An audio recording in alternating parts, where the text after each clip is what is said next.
listening to Monday Morning Critic Podcast. So I have to tell you, there's 4 million podcasts in the world, Jordan. And I want to say a lot of those are in the TV and film category.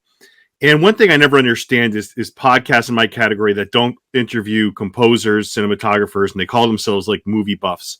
I don't know how that can happen. I don't know how you can call yourself a movie buff and not interview the other big parts of a big pie, of a big picture. It's baffling to me. When I was done with Old Henry, I wanted to beat your door down, and I wanted to beat John Matejcik's, the cinematographer's door down. And just, yeah, that's it. And tell you how wonderful of a job you both had done. I mean, I was just blown out of my seat. That's really sweet for you to say. In John's work, John and I actually, we had never spoken when I was given the job, and he reached out to me after he saw the movie, and we had a really nice long conversation. And I had to give him really credit because so much of what I did was informed by what he had done. I thought he just did a phenomenal job. Yeah, and I want to end the interview with that, talking about how you two working together provides not only the best scene of this movie, but perhaps that I've seen in quite some time. I mean, it's perfect movie making, but we'll get to that at the end. We'll save the best for last. So you're a guy that I was listening to an interview today. The guy did a great job. He was more of a guy that was he really liked your interest in your vocal work, your producing work. The guy did a super job. It was about a year ago, but he never touched on your composing, your what you've done with movies.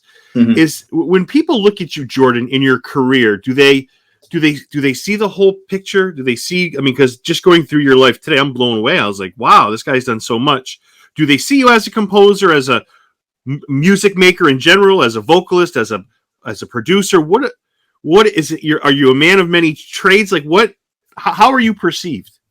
I do a lot of different things. Yeah. And I don't think the people that hire me for one thing know I do all these other things until they might need somebody and ask around and my name comes back up.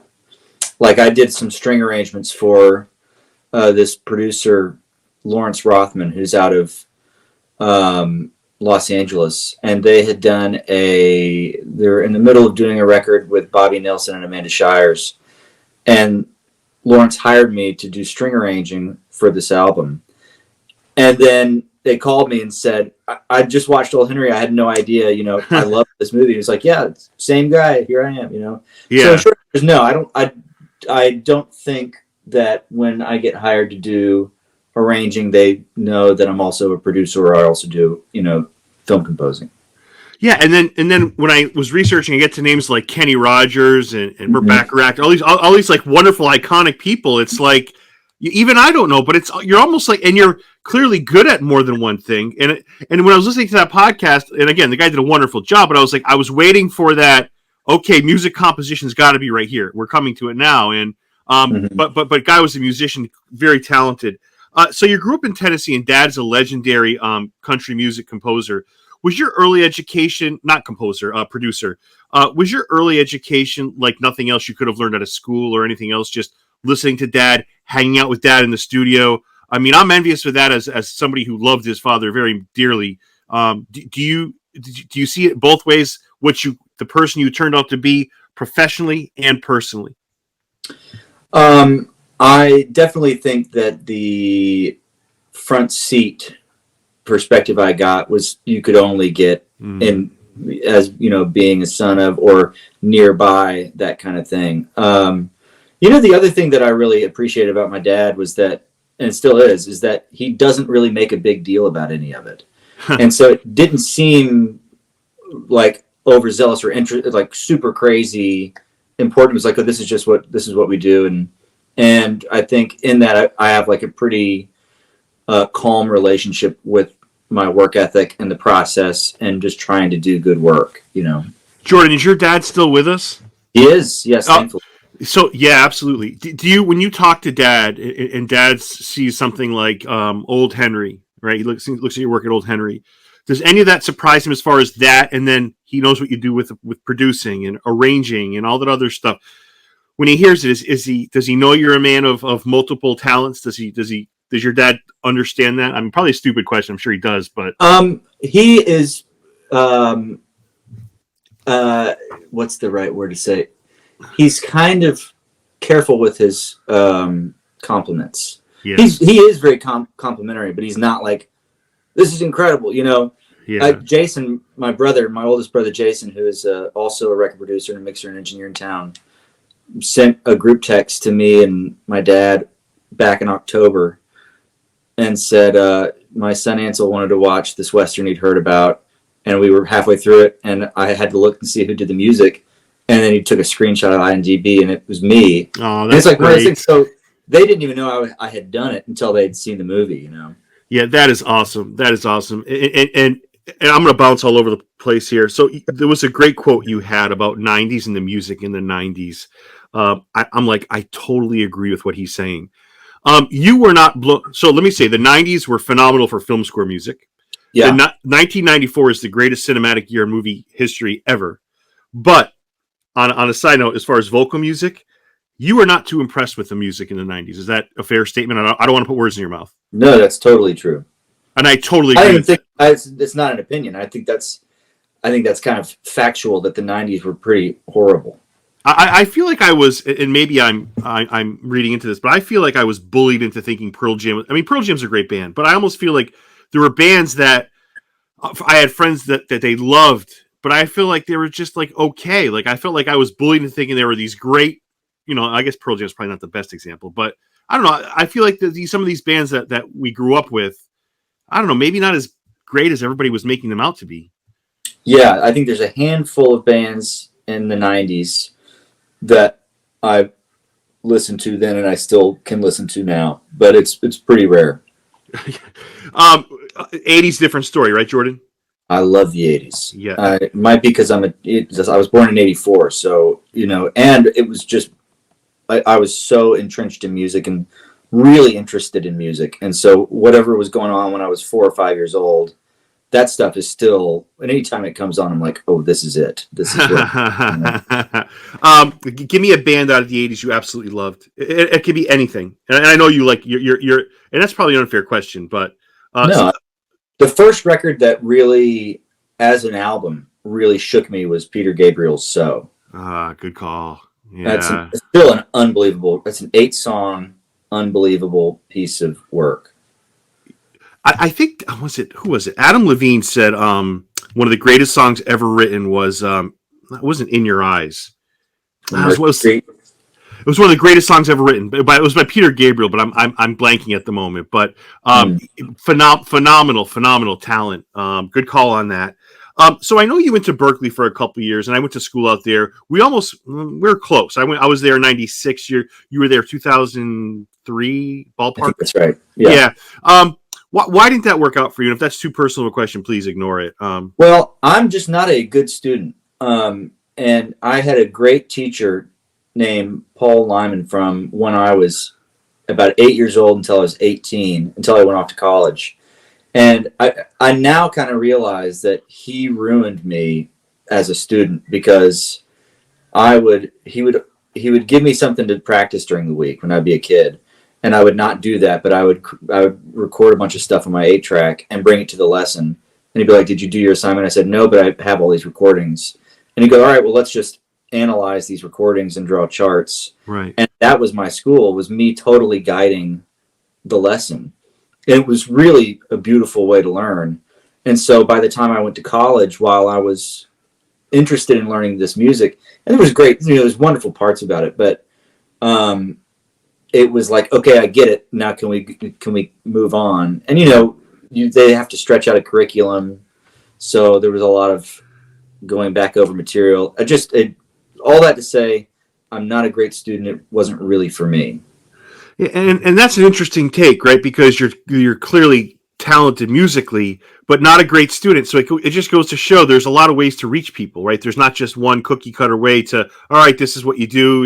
You know, I feel like musicians, especially, or many fields in the arts, you have to be open-minded with how you approach people. Like, you may not have been a good student, but you're probably good at 5,000 other things. And those things are what make you a great musician today, right?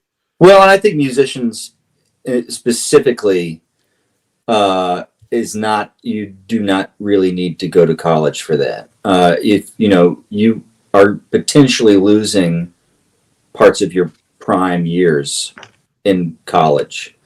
But that being said, some of the good things from being in college were networking was huge. You go there. I remember needing a French horn on something that I was working on, and I literally would just like sit on my stoop and wait for a French horn player to walk by, and I'd nudge them, and they'd say, "Yeah, maybe later this afternoon," and that would be it. I mean, you can't do that anywhere. Right. And I don't want to call it a struggle, but when you're frustrated at college, do you ever call your father and say, "Dad, what the hell? What's your advice on this?" Was your dad a springboard for you in that way, Jordan? I did initially, and they begged me. My mom and my dad begged me to complete it, and I flunked out. I didn't do it. I failed. Well, see, I mean, I think you're being awfully harsh, but yeah, failed maybe not completing that task. No. It was failure. Really? Yeah. I don't know. In a lot of ways, I can relate to where you're coming from. Not necessarily musically, but not being a great student at one thing, but finding other ways to find ways around that. I have to say, when does film composition enter your picture, right? Because the producing part I can understand. Listening to some great stuff today. Static, what a great song! I mean, there's so much.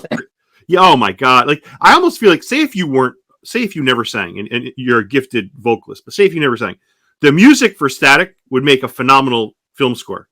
Oh, cool. Does that make sense? Is that over the top? Sure. No. I think that's pretty accurate. Yeah, and it's I don't want to say it's rare for somebody to be a vocalist and a film composer, but it's not like I made a list today. Clint Mansell's one, Cliff Martinez, Trent Reznor has done some great stuff. Even Danny Elfman early on, Hans Zimmer, Trevor Rabin. There's been some other ones, but it's not common. Am I looking at that correctly, Jordan? Is vocal music and film composition, they usually don't go hand in hand. I'm not saying that people don't have experiences in band, but you're still doing vocal work at a premium level. Most film composers don't do that. Is that a simplistic point of view? I think it's fair to say that if the people that are gonna spearhead one occupation are probably just gonna focus on that, and I kind of work all the time, so yeah, I really like things. I'd say if there's not, I get distracted if there's not a bunch of stuff going on. If there's a ton of stuff happening, I can focus. Yeah. So I kind of have to have a lot of projects. Whereas and even if it was just film composing, I would invent other things to be working on. But I think that is fair. I think not a lot of film composers also sing. Yeah, which is an amazing part of your life. I mean, I have a ton of composers come on, and I'm it's not a bad or a good thing. I don't see it often. If would a scenario ever pop up where you would have to sacrifice something, whether it's, and I know you just said you love a lot of things at once. I get that, but whether it's arranging, or I guess arranging is part of film composition, but like being a producer or your vocal work, do you ever see a day where something's going to have to say if film composition overwhelms your life, like you're called to do on so many things, which you are, but it goes to that next level. Do you ever see yourself backing away on some of the other things you've been doing? I don't think about it like that it is a career choice to leave a certain thing. Right. It's like if an opportunity comes up and it takes 100% of my time, then that's what it'll take. But then I'll finish that job. Yeah. And, if that continues, then great. But I would never think of it as something that now I have to stop this, How does the door open for you for film composition?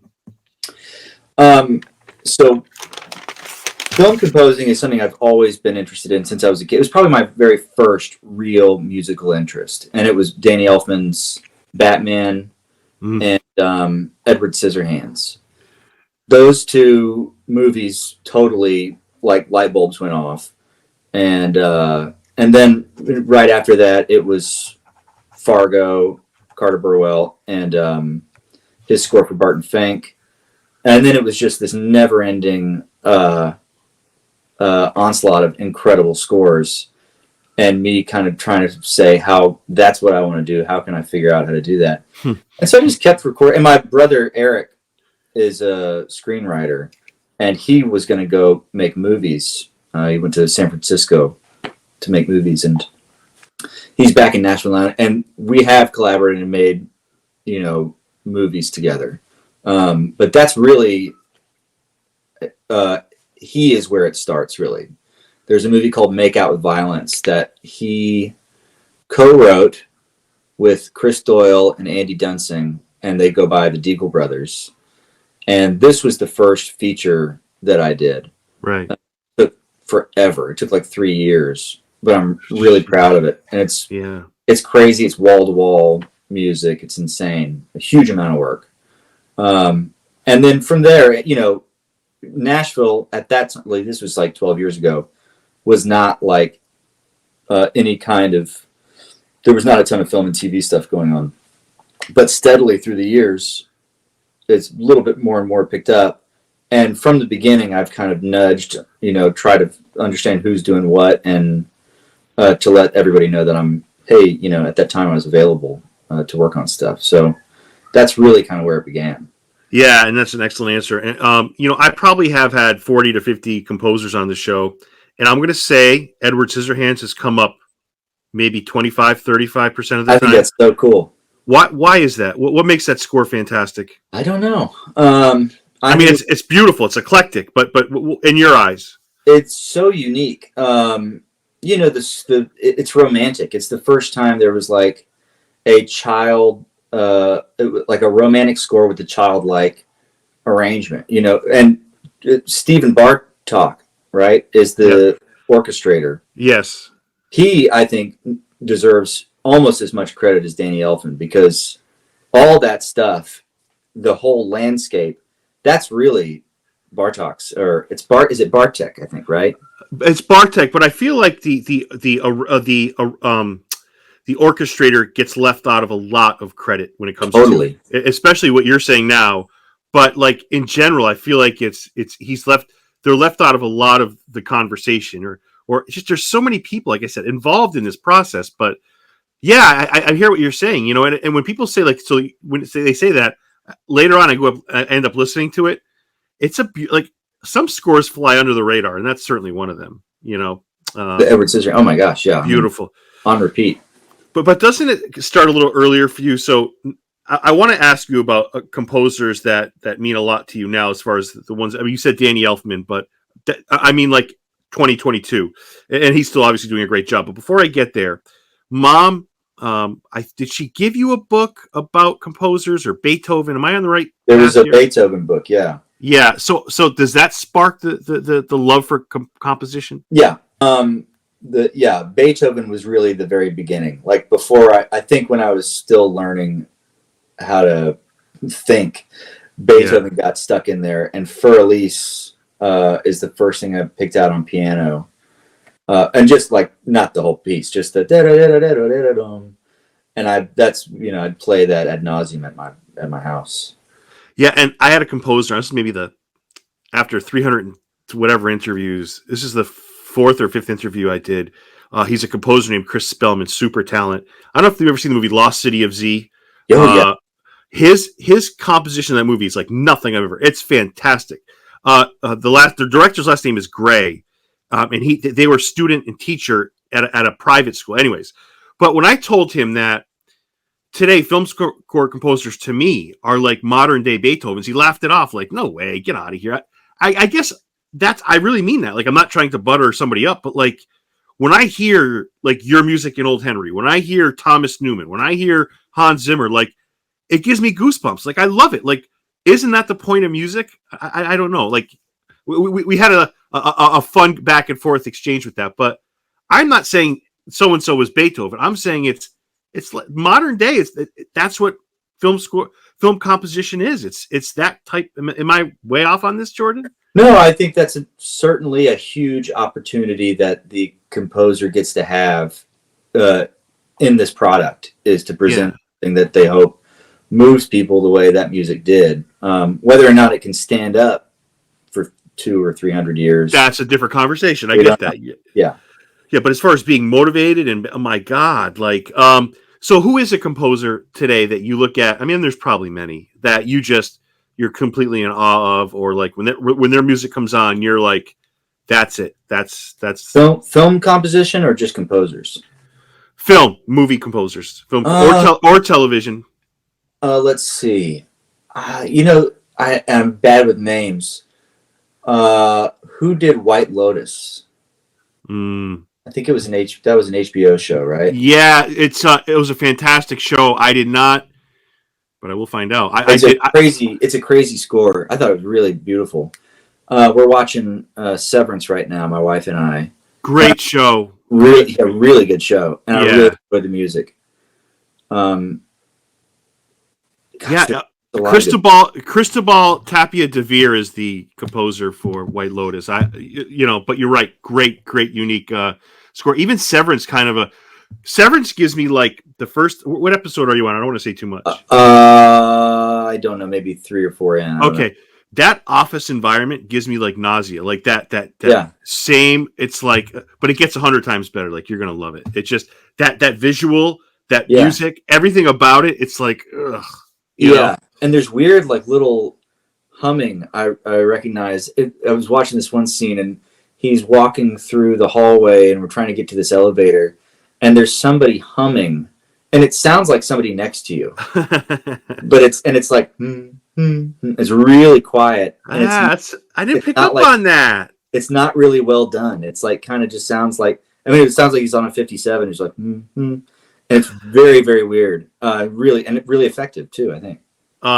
Speaking of effective, I was looking at your website today, and boy, your recording studio looks like a place to be. Oh, thanks, man. Yeah, I love it out here. Oh God, I mean, for those listening on your website, there's pictures. I mean, it's. Do you spend a lot of time? And one of the things you said in a prior interview, which I love, is and I don't know if it's still like this for you, but you do have a family, you have 3 children, and that's as important to you as your career, which I really just admire. Not that my admiration means anything, but it shows where your priorities are. You're balancing both, and that's a healthy and a wonderful thing. Yeah, family is super important to me, and my kids. I grew up in this environment. My dad was always really welcoming, and it was like you could kind of show up anytime, and it was no big deal. And that's the same. My kids, I'll be in the middle of sessions here, and there'll be 6 people in here working, and kids will just run on in, and we'll take 5 and we'll hang out with the kids, and then I'll be like, all right, good to see you guys, get out of here. And it's great. I'm super lucky. Jordan, is there something in the fabric of growing up in Tennessee? Because I bought my parents' household home. I love it here. I live in Massachusetts. I don't know if I just, this house is more than a house to me. It's got memories. It's got so much of that stuff. What is it about Tennessee that really overwhelms you, or that you're just in love with? Because you've been there a lot. Obviously a beautiful state.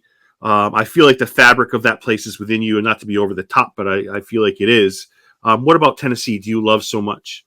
Well, the truth is, I came back here after college, or after I had enough of Boston, and was playing in bands.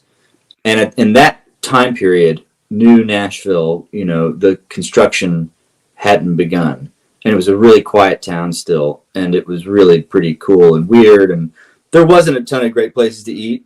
It was like a lot of 3, but it was quiet, and you could do really weird stuff, and it was a great place to be in your early 20s. And as I get older, of course, there's a lot of business here. A lot of work happens here. A lot of opportunity happens here. But to be real, outside of that, I would not be here. In a heartbeat, I would go somewhere else. I am like nostalgic about where I grew up, which is about 10 miles north where I live now. Right. And it's beautiful, but the summer here is crazy humid, crazy hot, mosquitoes, wasps. It's horrible. The politics are getting terrible. It's like, and it's this onslaught of new people. I would not, if the business was not here, no way would I be here. Hypothetical question, where would you head? London. I went to London at the beginning of the year for the first time, and it was like, oh, this is where I'm supposed to be. But that, honestly, like the joke, I moved to London for the weather. That's totally true. Like, I much prefer 40 degrees and overcast. to kind of any other. I think it's because I like being in studios, and it gives you an excuse to not go outside if it's that weather. Well, people think I'm insane for the same reason, Jordan. I love winter more. Like you mentioned, summer. The summers here are terrible too. It's humid. I hate it. When I tell people I'd rather be outside in 10-degree chill weather with it going inside my lungs, I'm not lying. Like I love the winter. I don't know if it's the darkness or the beauty in the snow. I don't know. I mean, maybe I'm just a weird cat. I don't get it. But like No way. You and I are alike in that way. I have to say, so I missed Old Henry when it came out. I think this was a movie, if it came out in a theater, I would have seen it immediately, opening weekend. Somehow there's a couple movies, it happens, that get by me. There aren't many. But boy, am I sure glad I found this. Speaking of finding, how did Potsy Ponceroli find you? So Potsy had directed a TV show called Still the King, which was a CMT production. And his partner in that is a young guy named Travis Nicholson, who's also a great writer and a great actor, who stars in the show with Billy Ray. And one of Travis's best friends is another guy named Skylar Wilson. And me and Skylar have produced records for years. And Travis came to me and Skylar because I'd always been like, film scoring is kind of what I really, if I could pick anything, that's what I'd do. And so Trav got Potsy to kind of give us a shot at the show, and we did it, and it was huge amounts of fun. And so then Potsy hit me up a couple, I guess it was last year. Remember, it was cold because they were in the middle of shooting it, and they were like, hey, we're doing this Western. You want to do this? I was like, yeah, let's do it. And so I had known Potsy through the TV show. Yeah, and I had the Newton brothers on last week, and they were talking about Mike Flanagan, the director, and how much, because he's a director that has a ton of experience in music, so he's very much involved in what the score sounds like. He definitely gives them a lot of leeway, but he definitely knows what he wants. Is Potsy the same way, or does he just say, Jordan? Potsy was that way for Old Henry, but he's shooting a movie right now, and he does not have he was like listening to stuff when he was shooting Old Henry. Yeah. Like, I got it. I kind of know what I want it to be. And so which was hugely helpful for me getting into it. It made it really smooth. But this new movie, he does not, which is, a little, not terrifying, but it's a little bit like we've gone on our first big date and it went really well. And now we're about to go on our second date. Yeah. And it's like, I'm picking the restaurant this time, and we'll see if he likes the food. So Jordan, we'll go out of order. Are you involved with the new project with Potsy as well? Thus far, yeah. I am. Okay, great. Composer on it. Great. So as you said, he's involved in it. I have to say, when it comes to cinematography, we talked about John earlier. I came away. I mean, outside of Stephen Dorff and Tim Blake Nelson, who are just absolute studs on screen. I mean, Stephen Dorff, I don't know how we're not, and Tim Blake Nelson obviously as well, but Stephen Dorff, I feel like, might be one of the most underrated actors on the planet. Like, he is. That dialogue between those two from the last 20 minutes on, it's some of the best dialogue I've ever heard in a movie. Like, it's almost like there was nothing written. They just were two guys in a documentary just speaking real. Like, it was, what a script that was. What a script, Jordan. Yeah. They knocked it out of the park. Your relationship with John, is it collaborative in the sense that you guys talk to each other about what each of you is wanting to do, or is it just completely separate because the way it meshes together, it's freaking stunning, Jordan. It's freaking stunning. Well, it's sweet you say. I did not.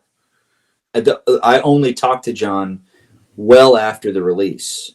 I had not spoken to him, and we, in our conversation, had a lot of mutual respect for one another. And I told him, I said, he was like, oh, score's gorgeous. You like totally brought this thing to life.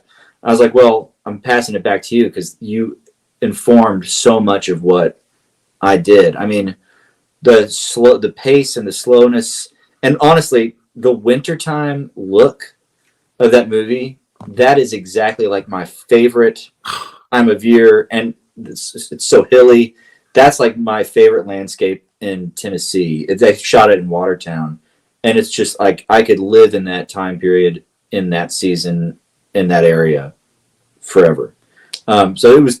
I was immediately like, "Oh, I know this. I can do this." And I love his work. I think he's really, really fantastic. And I feel like the both of you, for different reasons, Jordan, are very like underrated. Like I should be listening to more of your music. I should be watching more of John films. Like this isn't like a fluke, or like this is beautiful. And I'm not just saying this. Like this is beautiful filmmaking, Jordan. Like I don't know. I mean, if people don't wake up and realize forget the story, forget all that other stuff. Just look at what you're watching on screen. Listen to the music. That's like it's perfect filmmaking, Jordan. I won't smother you many more compliments, but Well, I'm being truthful here. thank you so much, man. Yeah, I mean when that movie came, when I was done with that movie, I was going. I got to have Keep Your Head Down. I got to buy that, and I got to buy this. I'm like, just I might as well get the whole album at this point because there was like 18 different songs that I wanted. I mean, it's on my infamous Woods Running music. That's great. Yeah, I love it. I want to talk about that scene with you. So this has to come across perfectly, or the movie does not work. Right? The movie's a build to this moment where you find. I have to be careful with my wording here. Where you find out who old Henry really is, and the music starts to go, and then it starts to escalate, and then you see the actors. He starts to figure out who old Henry is. The son is now inquisitive, looking over.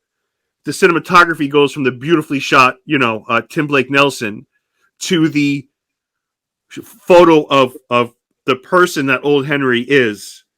I mean, that 6 minutes, I think I've watched, I'm not kidding, 50 times. Like, it's the most rewatchable thing I've seen in recent memory. Like, it's out of this world. And I'm going to tell you this. I was going to write them down, but I didn't want to bog you down. I was reading the YouTube comments to your video, to the soundtrack, namely Keep Your Head Down, I think. There was another one. People were blown away by this. Like, the song, the music composition is fantastic. The cinematography is out of this world. Like, people were clearly affected, not just me, clearly affected by this moment and movie, Jordan. That's great. I mean, when you read those comments, when you hear that thing, I'm clearly not the first person telling you this. Does that blow you away? Does that take you to another level? Well, it feels good. I mean, you work on something so much and you get so close to it. And I have a really hard time watching movies after the movies I've worked on after I've done them. I can't not see the beginnings and ends of the cues. Like I know the whole movie in sections, but not really as a through piece. Gotcha. It's really difficult for me to watch. So when it's effective, it, of course, is like, well, yeah, you want the audience to go there, and you want them to sort of experience this thing as one thing. So it's very rewarding. When you see how Keep Your Head Down was used in that scene, you have to be awfully proud. I mean, it's got to all be perfect. Everything's got to go perfect for that scene to work, and the music tops it off. Well, it was a huge amount of fun to work on. I mean, I tracked the whole thing here at my studio, a lot of mock-up stuff, and then had Matt Combs, who's kind of a one-man string band. He plays violin, viola, cello, and we just took 2 days and just stacked him like crazy. It was a great amount of fun, and he was wonderful. And, when those scenes go by, you work on it, you find where the beats are, you find where this thing needs to occur, and you do it, you massage it, and you go around, and then it seems to like exist by itself for a little bit, where it's like, okay, now this is a thing, and I'm over here, and this thing exists now. When that happens, it's super rewarding, and you just kind of hope that other people get it, Ugh.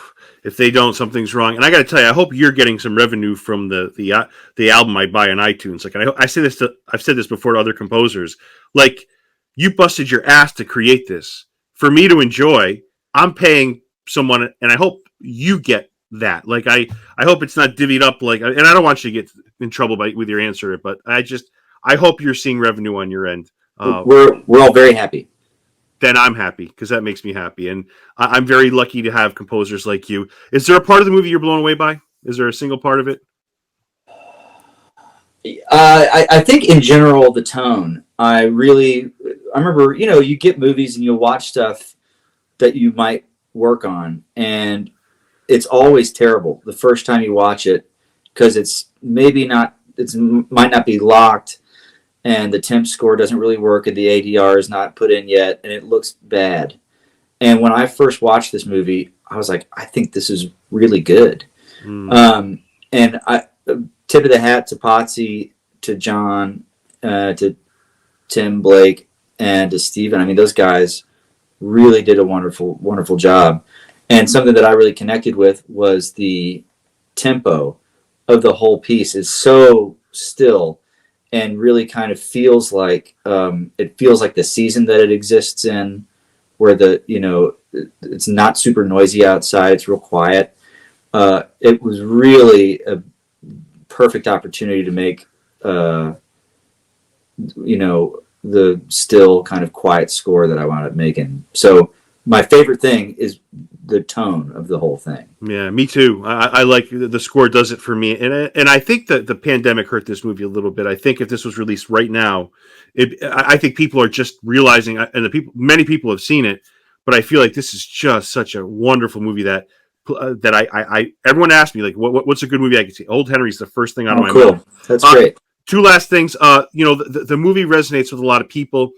I think partially because, and I'd like to get your thoughts on this, because of the same reason why people like Yellowstone. It's just a movie that is a good movie. There's not politics in it. There's not people preaching about this or that. It's just a good movie. Like, you could sit down and just be entertained as all hell for 2 hours. Am I onto something? Am I over exaggerating that, Jordan? No, I think that's right. I mean, I think it's.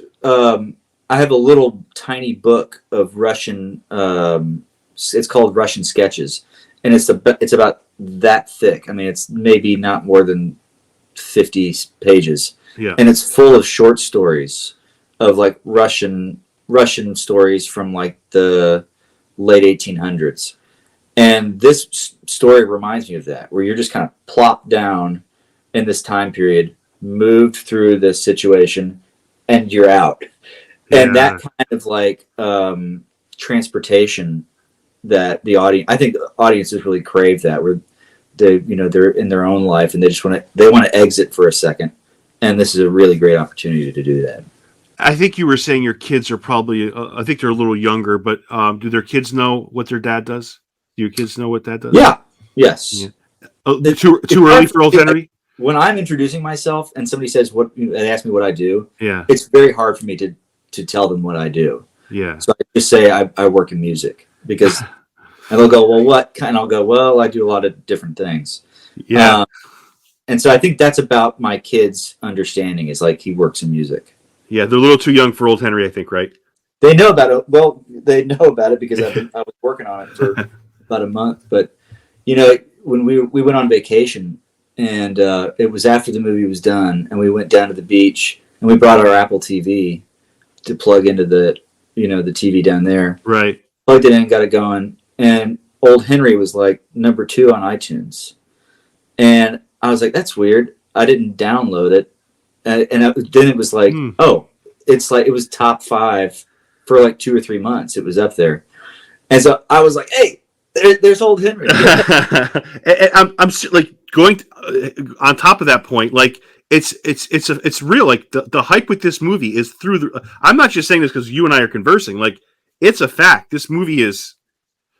I can't say it anymore. What's around the corner for you, my friend Jordan? What do you got going on? Anything you want to throw out there? Anything you want to say? I've got a bunch of releases happening this year from records I produced that I'm super proud of. Josh Headley has come out. Caroline Spence has a new record out that I produced. I'm really proud of. Andrew Combs will have a new record coming out really soon that I'm very, very proud of. Caitlin Rose, Banditos just released a record that I did. I'm really proud of.